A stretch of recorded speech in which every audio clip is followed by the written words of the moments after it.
Madame, Messieurs, vous êtes les bienvenus à Info Verte, votre tranche de magazine environnemental. Alors, à travers, autour d'un nouveau programme climatique mis en place par la République démocratique du Congo, se trouve une stratégie visant à tirer des financements essentiels pour la protection des forêts. Alors, autour de ce programme, on retrouve plusieurs entreprises qui sont spécialisées dans la vente des crédits carbone, parmi lesquelles on peut en citer la société ERA Congo, qui est une filiale du Wildlife Works Carbone, qui évolue à travers le projet RED+, dans le Mai-Ndombe. Alors, suite à un rapport publié par Rainforest, le rapport qui est en train de critiquer cette industrie de carbone ici en République démocratique du Congo, nous recevons aujourd'hui celui qui est administrateur gérant de ERA Congo. Il s'appelle le professeur Jean-Robert Bwangoy. Bonjour, professeur. Bonjour, madame. Vous êtes le bienvenu dans notre tranche de magazine environnemental. Merci beaucoup.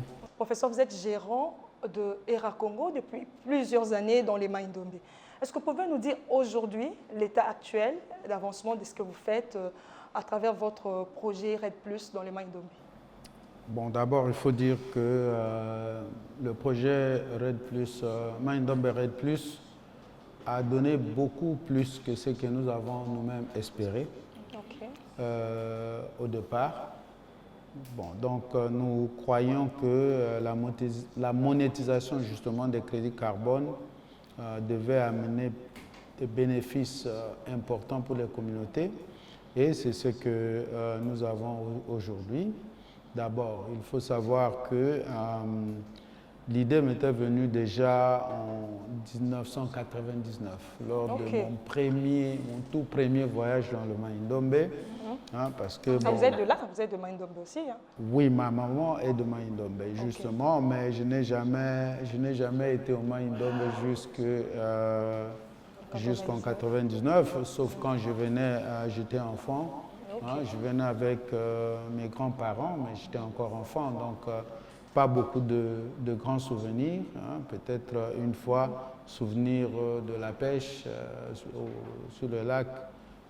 Mais en tout cas, je n'ai jamais été vraiment véritablement là. Et en 99? En 99, je suis arrivé au Mai-Ndombe et j'étais en train de faire un travail de validation des interprétations des images satellites que j'avais fait au niveau ici à l'UNIKIN et à l'Université de Maryland. Et là, j'ai pu, comme par hasard, traverser de l'autre côté, du côté où ma mère est originaire. Vous avez traversé le lac? Le lac, oui. Et c'est là où j'avais constaté, notamment, que, bon, voilà, qu'est-ce qui se passe ici? Il n'y a pas de manioc. Je mange toujours la chikwang. Il n'y avait pas de manioc? Il n'y avait pas de manioc. Je mange toujours la chikwang jusqu'aujourd'hui. Jusqu'aujourd'hui, je mange la chikwang. Ils me disent que non, voilà, quand on tire, quand on essaie de récolter, on n'a rien, on n'a que des racines, tout ça, il n'y a pas de tubercules. Alors, moi, je ne suis pas spécialiste du sol, mais j'étais avec le professeur Lumbonamo, qui lui est spécialiste du sol. Il a regardé, puis il m'a dit que non, c'est la mosaïque du manioc. Donc, c'est un champignon qui est porté par une fourmi et qui détruit le manioc complètement et tout ça. Donc, nous sommes venus, puisque c'était financé par l'USAID, nous avons fait rapport justement à l'USAID et ils ont décidé d'amener un consortium des universités ici qui ont travaillé avec l'INERA pour sélectionner des variétés qui résistaient justement à la mosaïque de manioc, d'une manière générale en République démocratique du Congo. Donc ils ont développé ces variétés-là. Mais nous avons vu la paupérisation dans laquelle se trouvait la population, la communauté de chez moi. Donc, c'est la communauté de chez moi, c'est-à-dire ce sont mes cousins, mes neveux, mes nièces, mes oncles, mes tantes, Alors je me suis dit que non, il faut faire quelque chose. C'est comme ça que j'ai conçu avec mon collègue de classe au Canada, nous avons conçu ce projet-là. Okay. Nous avons dit que nous allons essayer de faire un projet RED, monétiser les crédits carbone et... Donc, ce n'était pas dans l'idée de gagner de l'argent, mais d'aider... C'était justement pour amener des bénéfices auprès des communautés. Tout à fait. Et nous avons essayé de travailler. On a travaillé pendant plusieurs années, je veux dire. Puisque nous n'étions que des forestiers, donc les problèmes de la génération de crédits carbone, bon, donc ça rentre un peu dans notre domaine d'expertise, mais pas totalement. Il fallait qu'on puisse prendre des gens qui avaient déjà fait ce travail. C'est comme ça que nous avons pu trouver M.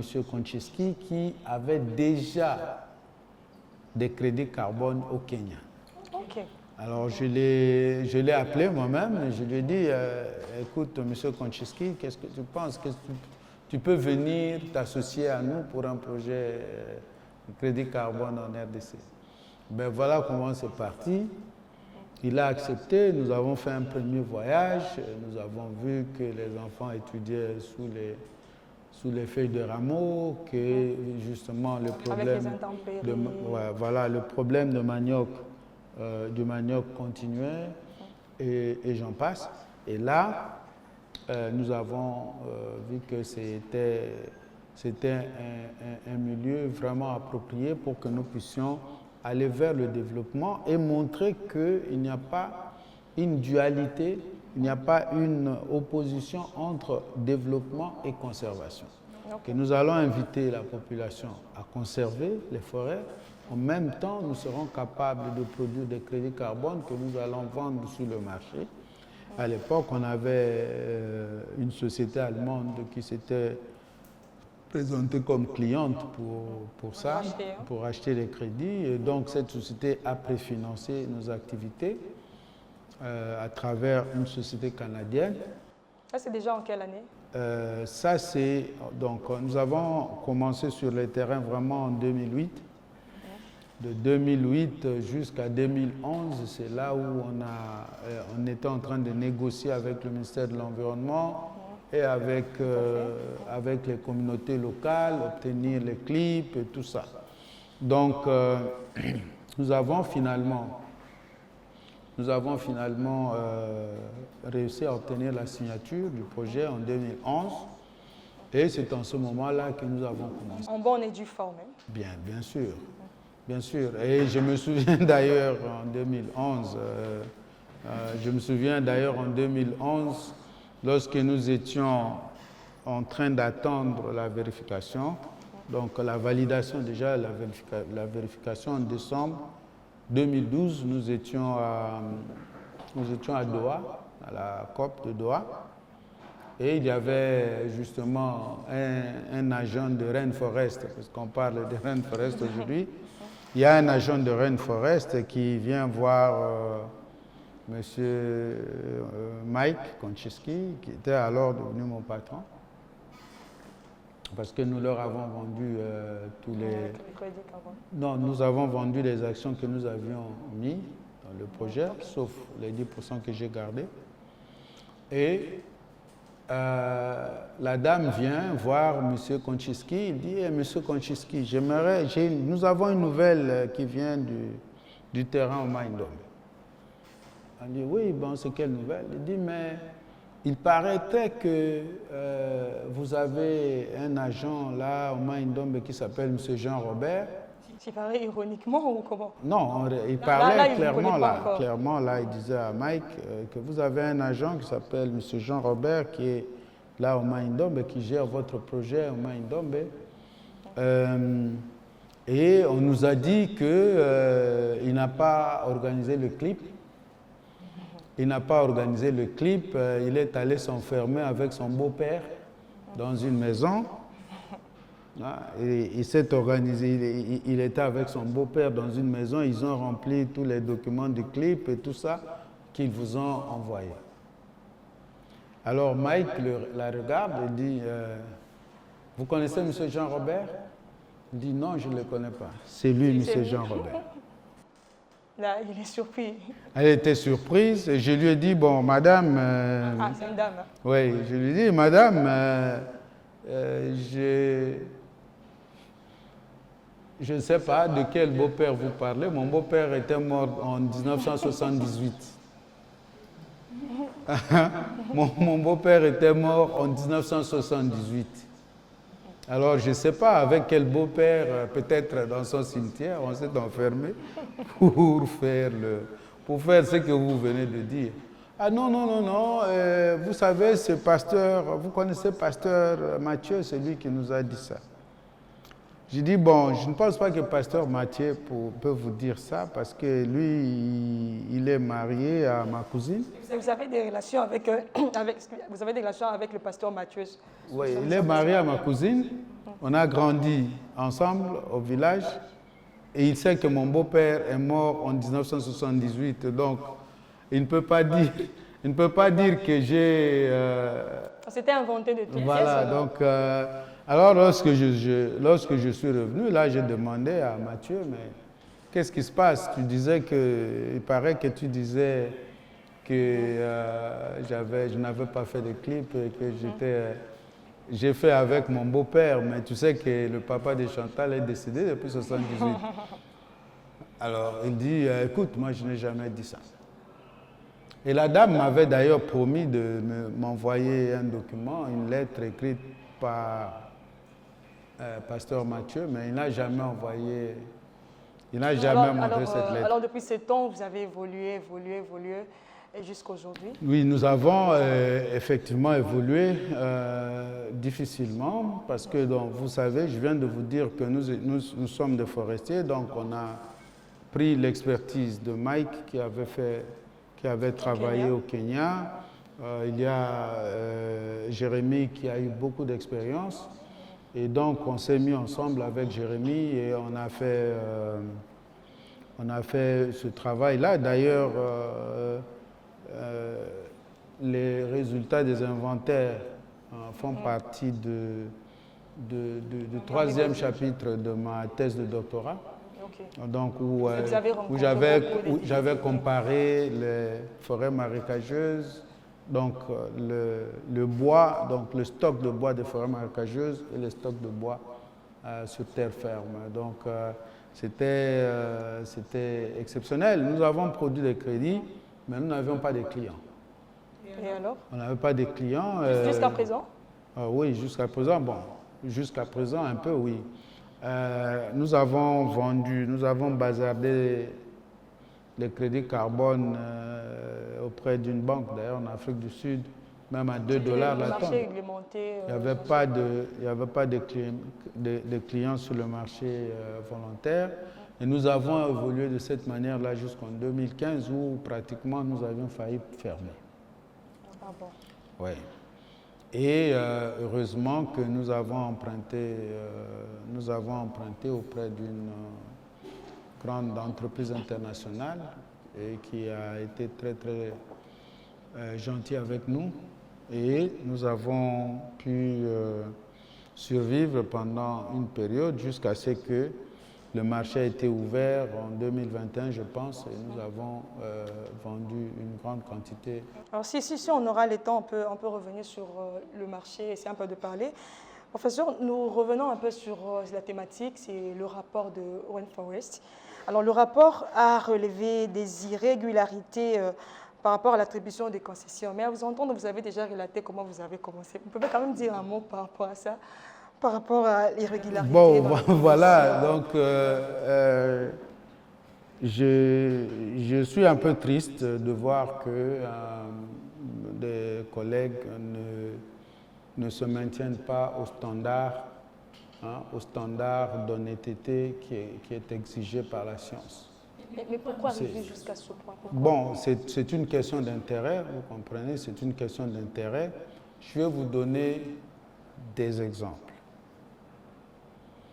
Donc, nous faisons les clips, nous avons fait les clips depuis la première année et chaque année, nous faisons renouveler le commitment de la population chaque année, nous faisons renouveler ce commitment, qu'ils sont toujours d'accord avec le projet.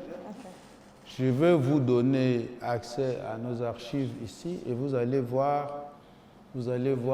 tous ces documents signés par les membres des communautés. Mais ils ont prétendu que, voilà, nous ne Vous n'avez pas respecté les clips qui est le consentement libre, informé, préalable. Préalable, oui. Donc, ils ont dit cela. Vous avez respecté les clips. Bien sûr, même avec les nouvelles procédures, le décret instituant le clip, lorsque nous avons fait le projet de Businga, nous avons fait également ce travail-là. Okay. Et je vais vous dire ceci. Et vous allez voir la malhonnêteté des opérateurs. Leurs partenaires, ils ont cité dans le cadre du projet Businga, ils ont cité leurs partenaires de Congo Terre d'Asile climatique. Je vais vous montrer ici la lettre que Congo Terre d'Asile climatique nous a écrite. Bien avant le rapport. Bon, là, ça fait longtemps, ça fait quelques années. Donc, ils nous ont écrit pour nous demander de l'argent. 200 000 $. Et nous sommes en train de gérer de l'argent qui n'est pas notre. Et nous ne pouvons pas prendre 200 000 $ pour donner à un monsieur qui veut créer son projet RAID.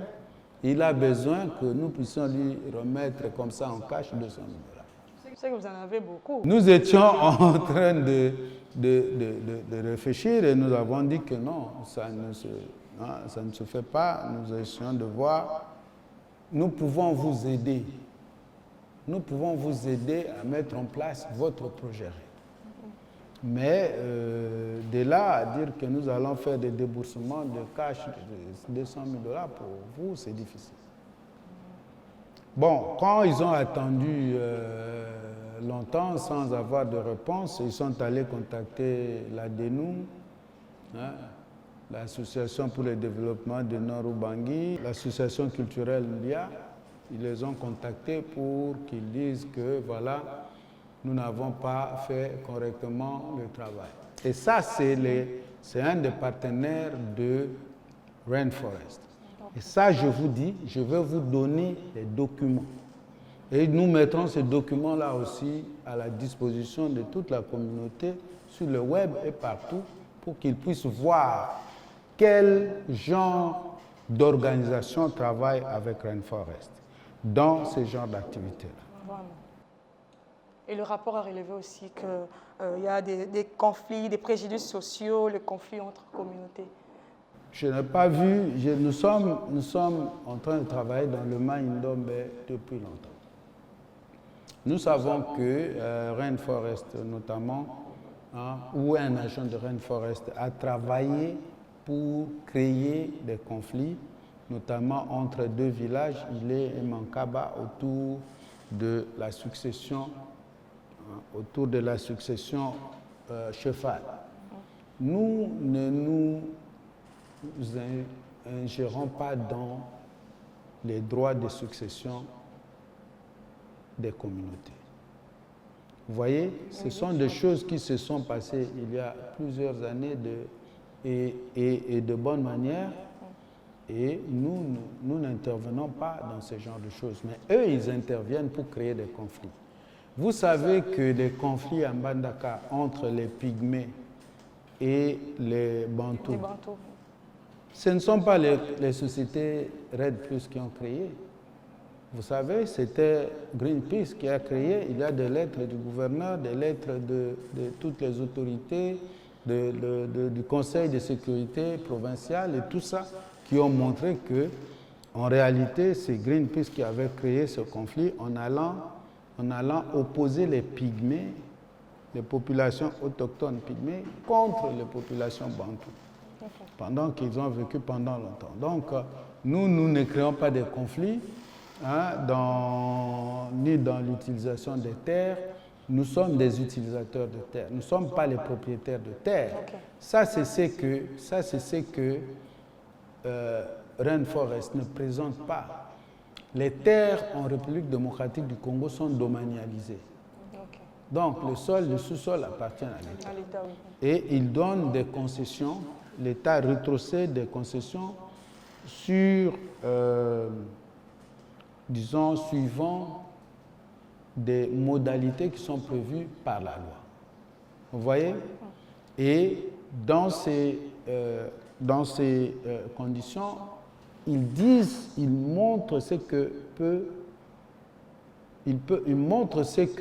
peut bénéficier les communautés locales et ce que nous pouvons faire. Donc vous comprenez que nous n'avons rien à voir dans les conflits. Nous, j'ai dit à votre collègue tout à l'heure, moi quand j'arrive dans les villages, dans n'importe quel village de la zone du projet, lorsque j'arrive dans ces villages, tout le monde vient chercher à me voir, me rencontrer. Donc vous avez des bonnes relations avec... Moi je dis tout le village. Je suis allé dans les villages, par exemple, de Ngongo.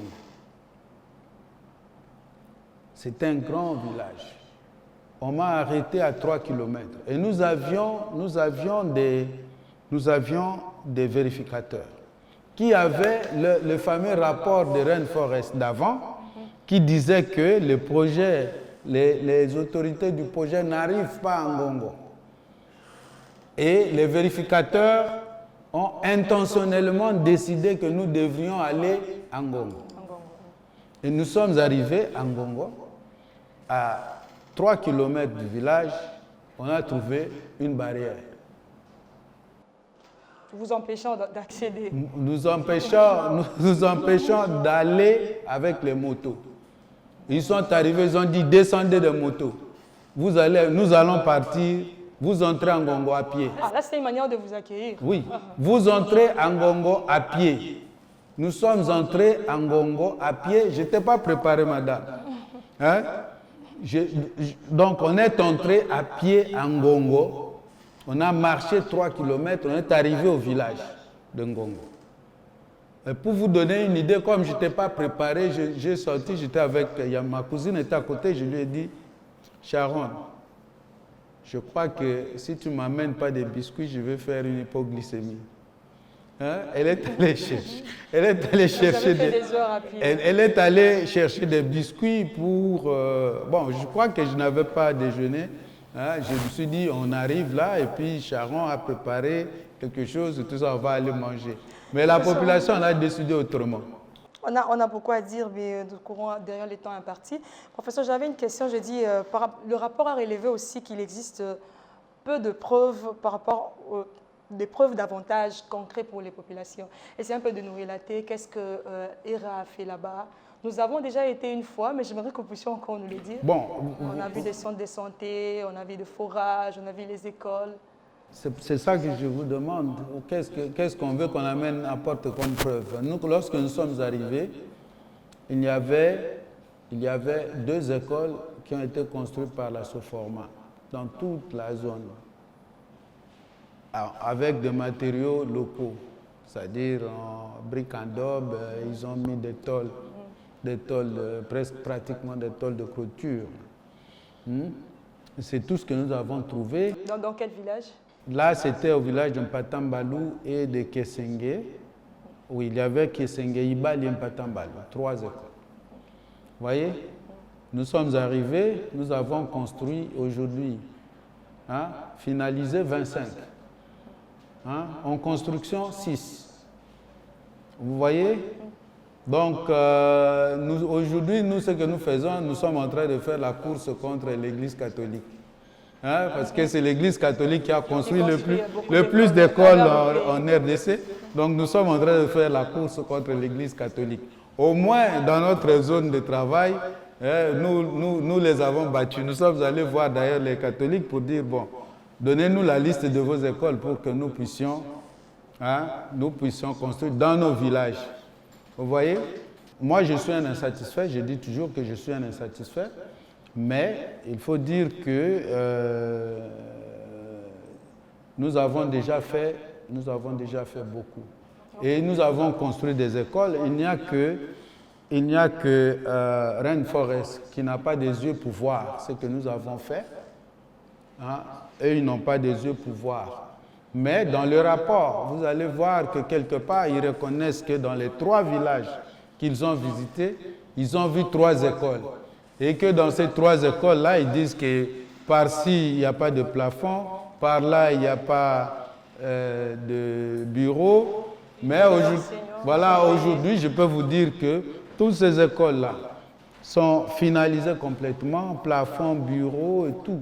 Tout est finalisé. Hein?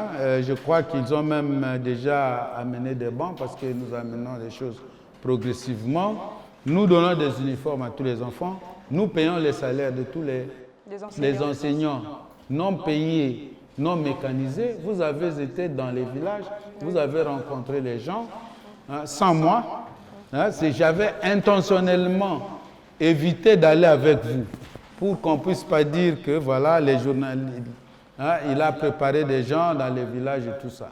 Donc, je ne suis pas satisfait, je peux vous dire. Je ne suis pas satisfait tant que 5 hôpitaux ne sont pas construits et finalisés et équipés. Et vous savez qu'à l'hôpital de Ibali, je n'ai pas besoin d'aller aux États-Unis pour faire mon check-up. Je peux aller faire le check-up à l'hôpital de Ibali. Il y a tout l'équipement là pour faire ça. Hein?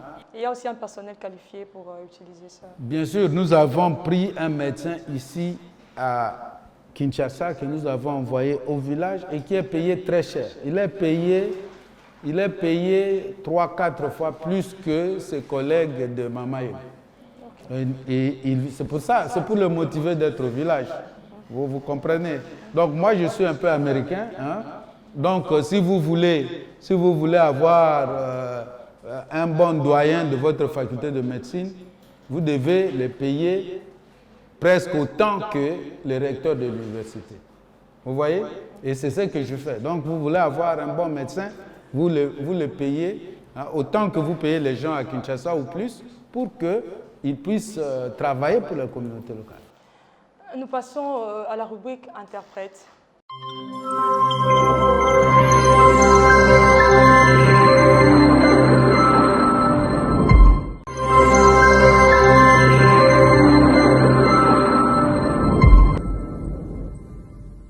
naloba na lingala pona rapport ya bandeko na biso ya Rainforest.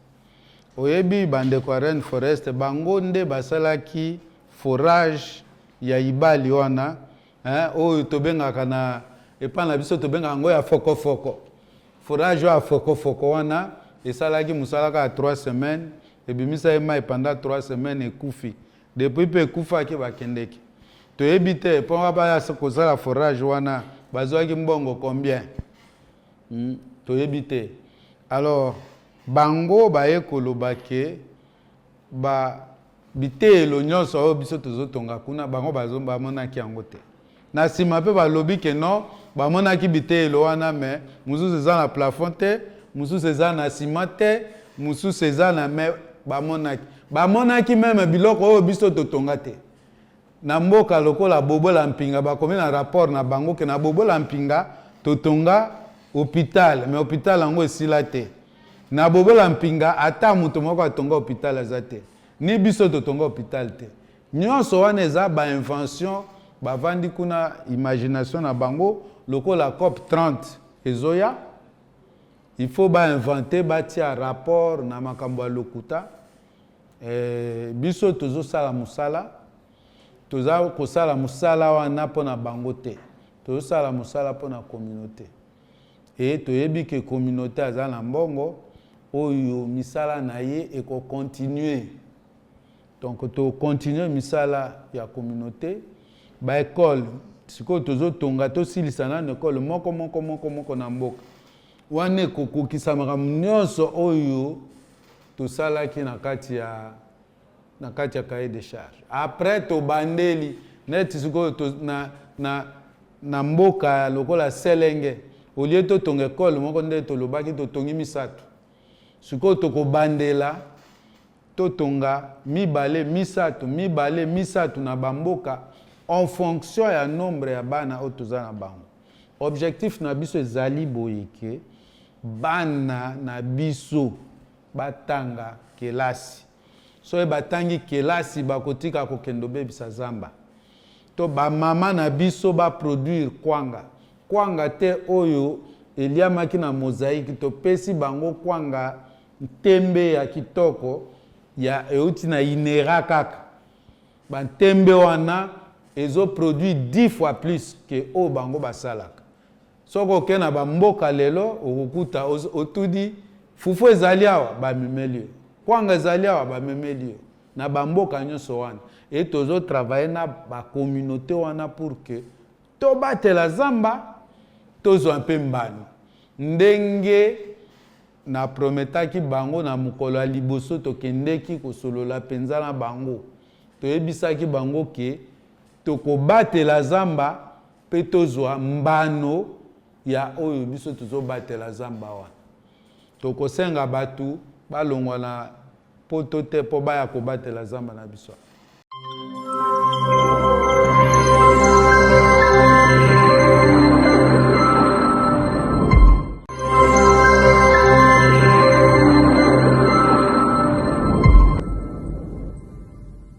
Professeur, merci de nous avoir accordé de votre temps. Merci, maman. Alors, madame, messieurs, bien que le rapport de Rainforest dit qu'il y a très peu d'informations sur les entreprises qui sont spécialisées dans la vente de crédit carbone, vous comprenez que ERA Congo est ami de la presse. Quant à nous, nous vous disons au revoir et à très bientôt. Bye.